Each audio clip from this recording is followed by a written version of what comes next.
All right, paragraph 5, earnest money. This is probably one of the most convoluted portions of our contract and most misunderstood portions of our contract, I would think. So tell me about earnest money. So earnest money is the amount of money that a buyer puts in escrow at the title company to make a good faith deposit, so to speak, on the property. Yeah. And it can vary. It can be any price. There's no set price. Standard industry seems to be about 1% of the contract price or the sales price.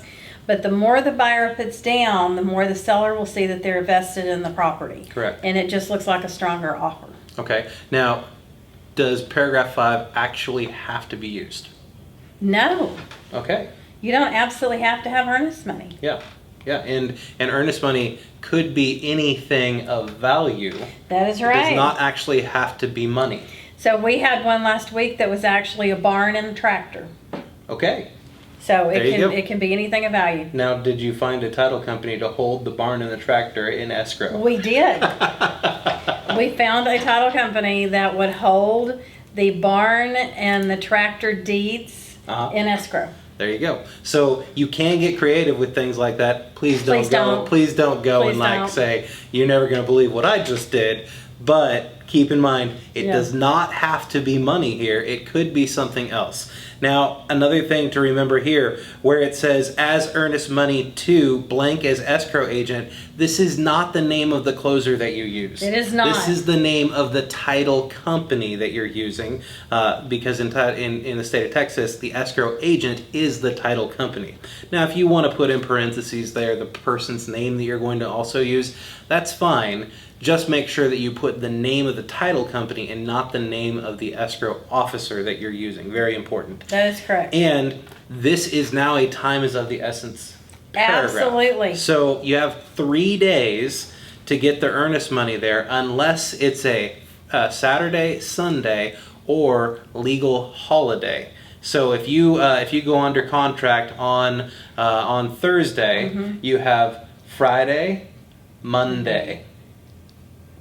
To get it there. That's it. Yeah, Friday and Monday to get it there. That's it. Because that third day would fall on a regular day of the week, unless Monday was a legal holiday. Then you'd have until Tuesday.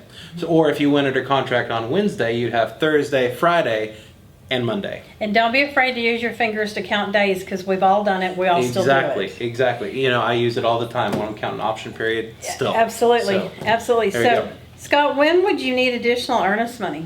Well, keep in mind that sometimes people need to move funds around. So if, let's say that you're out showing property to somebody and they said, you know, I can give you a check for, $250 or something like that, but I've got to move some money around, or I only have a check from that account with me right now and I've got to move money around. That gives them the opportunity to put in here that they'll deposit additional earnest money within however many days that you agree upon to be able to get that money over to the title company. That's absolutely correct. Another option for that is you could theoretically put no money in that first part and then put all of the additional earnest money in the second part. A reason that some people will do that is if they've been looking at multiple homes and they've been putting in multiple offers on different homes, so that they can utilize not tying up their escrow money and only tie up their option money, so that they they have that option to use. And that is a red flag to a listing agent. Exactly. Don't recommend it. Correct.